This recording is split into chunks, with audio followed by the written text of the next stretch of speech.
Bismillahirrahmanirrahim. Assalamualaikum warahmatullahi wabarakatuh. Perkenalkan, nama saya Puja Bunga Fitriana dengan NIM 2207277. Video ini ditujukan untuk memenuhi tugas UAS mata kuliah evaluasi pembelajaran. Pada video ini, saya akan menjelaskan mengenai bagaimana caranya melakukan uji validitas, reliabilitas, analisis tingkat kesukaran, analisis daya beda, dan juga analisis distraktor terhadap suatu data. Nah, di sini kita sudah memiliki data-data. Di sini ada jenis soalnya yaitu soal pilihan ganda, kemudian nomor soalnya itu ada 1-20.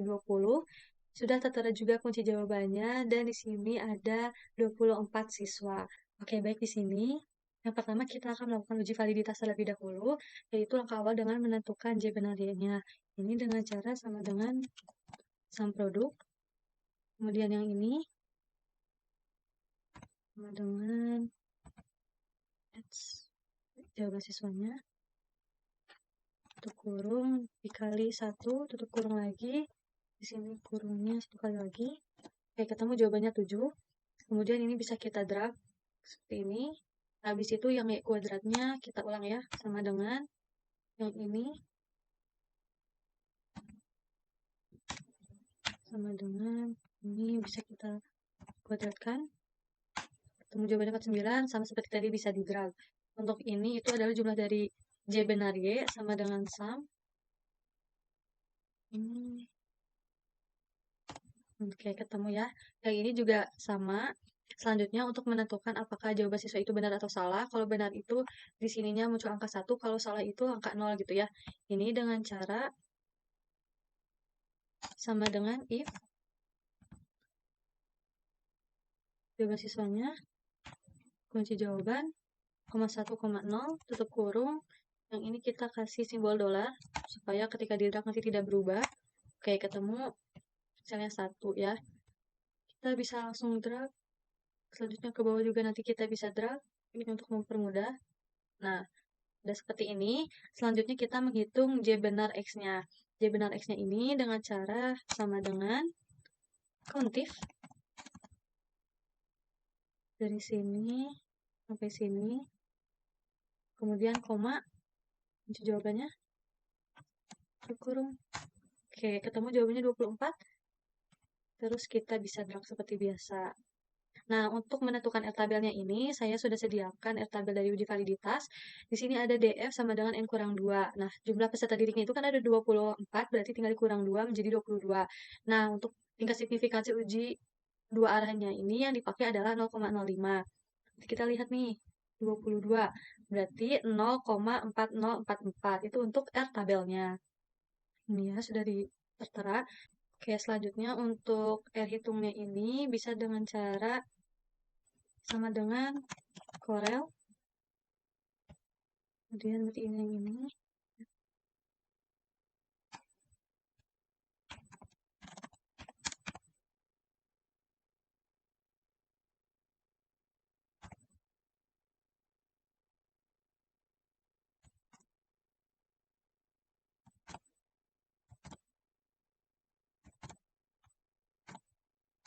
Oke, di sini ketemu jawabannya minus 0,189. Kemudian bisa kita drag seperti biasa. Untuk menentukan status invalid atau tidaknya, ini dengan cara sama dengan if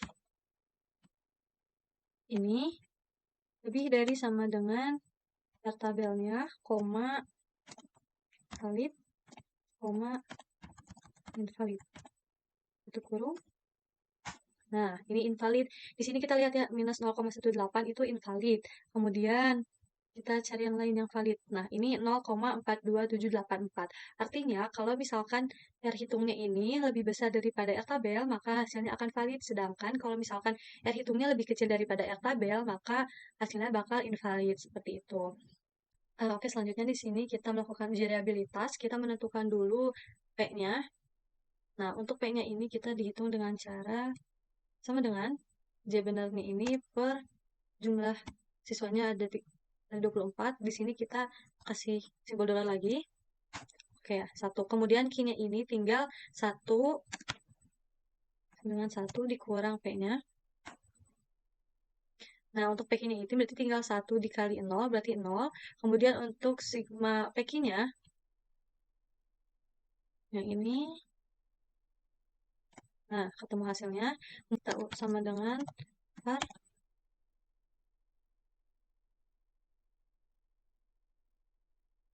ini, ketemu ya, 3,638. Kemudian N-nya ini, jumlah soalnya ada 20, N kurang 1 berarti 20 dikurang 1, 19.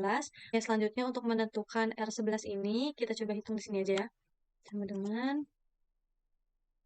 N20 dibagi N kurang 1, tutup kurung, dikali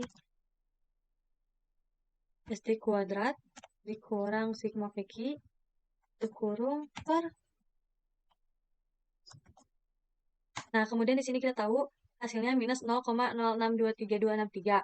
Kemudian bisa kita lihat di sini keterangannya, kalau misalkan kurang dari 0,20 itu artinya rendah sekali. Nah, gimana? Karena ini minus, otomatis kurang dari 0,20 berarti tingkat reliabilitasnya itu rendah sekali atau tidak reliable seperti itu. Nah, baik, selanjutnya di sini kita akan membahas uji tingkat kesukaran. Yang pertama, kita hitung dulu J benar X-nya. Ini dengan cara sama dengan kautif.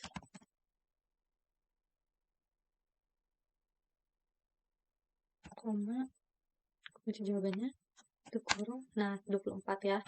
Kita seperti biasa bisa di drag saja. Seperti itu. Kemudian, untuk jumlah siswanya ini ada 24. Dan untuk mengetahui indeks kesukarannya itu sama dengan J benar ini dibagi sama jumlah siswanya. Sini kita kasih simbol dolar lagi. Oke, 1. Lalu kita drag saja. Oke, sudah ketemu ya. Nah, di sini ada interpretasi tingkat kesukarannya. Kalau sukar itu 0,0 sampai 0,30. Untuk yang sedang itu 0,31 sampai 0,70. Untuk muda itu 0,71 sampai 1. Nah, kita lihat nih. 1 ada di sini berarti mudah. Terus 0,583 berarti ada di antara 0,31 sampai 0,70, berarti ini tingkat kesukarannya sedang gitu ya. Untuk keterangan ini kita ketik manual saja seperti itu dengan mengacu kepada interpretasi tingkat kesukaran ini. Seperti itu. Nah, baik, selanjutnya kita akan melakukan uji daya pembeda. Di sini terdiri dari kelompok atas dan juga kelompok bawah, di mana masing-masing terdiri dari 50% siswanya. Karena kita ada 24 siswa, berarti 12 siswa termasuk kelompok atas, dan 12 siswa termasuk kelompok bawah, yang ini mengacu terhadap skor totalnya gitu ya. Tapi sebelum lebih lanjut, kita harus mengurutkan terlebih dahulu skor totalnya dari yang tertinggi sampai yang terbawah. Gimana caranya? Caranya adalah dari sini sampai yang skor total ini. Kemudian kita pilih sort and filter. Habis itu pilih filter. Kita klik yang ini. Pilih yang sort large to small. Nah, nanti itu akan menjadi berurutan seperti ini gitu ya. Baik itu dari skor totalnya dan namanya pun akan mengikuti dari yang tertinggi sampai yang terendah. Selanjutnya, kita menghitung rata-rata atas. Di sini sampai Nadia ya berarti. Nah, untuk rata-rata atasnya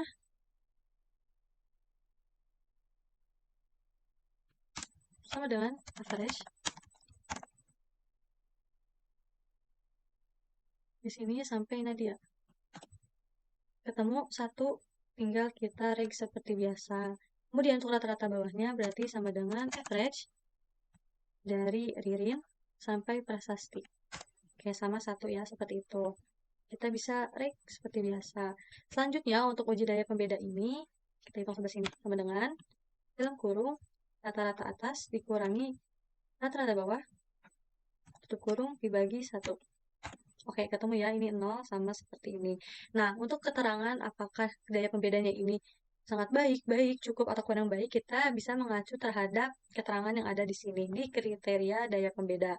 Kalau 0,40 atau lebih itu berarti sangat baik, 0,30 sampai 0,39 berarti baik, 0,20 sampai 0,29 cukup, tapi perlu perbaikan. Kalau 0,9 ke bawah itu berarti kurang baik. Kita lihat ya. Untuk 0 berarti ada di 0,19 ke bawah, berarti kurang baik dan perlu dibuang. Oke, kita lihat di sini ada 0,33, ini berada di 0,30 sampai 0,39, berarti daya pembedanya baik gitu ya. Ada di sini juga yang cukup, itu 0,25. Ada di sini, berarti tapi perlu perbaikan. Nah, seperti itu ya untuk menentukan keterangan daya pembeda dari segi kriteria. Untuk penulisan ini kita bisa tulis manual saja seperti itu. Nah, baik, selanjutnya kita di sini akan melakukan uji distraktor. Pertama-tama kita cari dulu jumlah siswa yang memilih jawaban. Ada A, B, C, D, E. Nah, untuk jawaban D misalkan sama dengan kuntif. Dari sini, koma, D. Karena untuk masih jawaban yang D kan ya. Terkurung sama dengan, nah ketemu. Habis itu bisa kita berang saja teman-teman. Oke. Selanjutnya untuk yang E berarti sama dengan kontif. Ini tetap sama yang ini.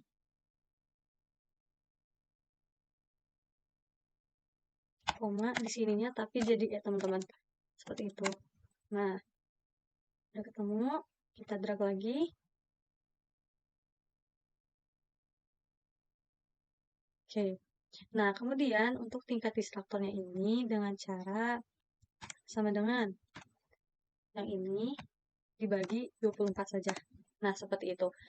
Kelihatannya tingkat distraktornya ini ada 100%. Kalau misalkan nanti teman-teman ini nggak persen, tinggal teman-teman ubah di sininya jadi pakai persen. Seperti itu saja. Nah, selanjutnya untuk mengetahui apakah distraktor ini diterima atau tidak, bisa dengan cara seperti ini, teman-teman. Kita ulang ya. Ini contohnya untuk yang ini ya, untuk yang item A ini, yang Q1 sama dengan if, klik yang ini, lebih dari sama dengan 5%, koma, diterima, if lagi, klik lagi ininya, lebih dari 5%, koma, revisi, terus if lagi, klik lagi yang ininya, lebih dari sama dengan 0, koma, ditolak. Oke. Nah, berarti ini diterima teman-teman. Terus untuk selanjutnya kita bisa di drag seperti biasa itu aja teman-teman. Untuk ke bawahnya juga seperti biasa kita bisa drag ya teman-teman. Caranya sama. Nah, kita untuk memudahkan DP membacanya apakah diterima atau tidak. Untuk yang diterima ini kita kasih warna teman-teman. Sedangkan yang ditolak itu tidak diberi, tapi ini opsional gitu ya. Nah, mungkin cukup sekian pembahasan mengenai video ini. Mohon maaf apabila ada kesalahan ataupun kekurangannya. Saya Puja Bunga Fitriana, pamit undur diri. Wassalamualaikum warahmatullahi wabarakatuh.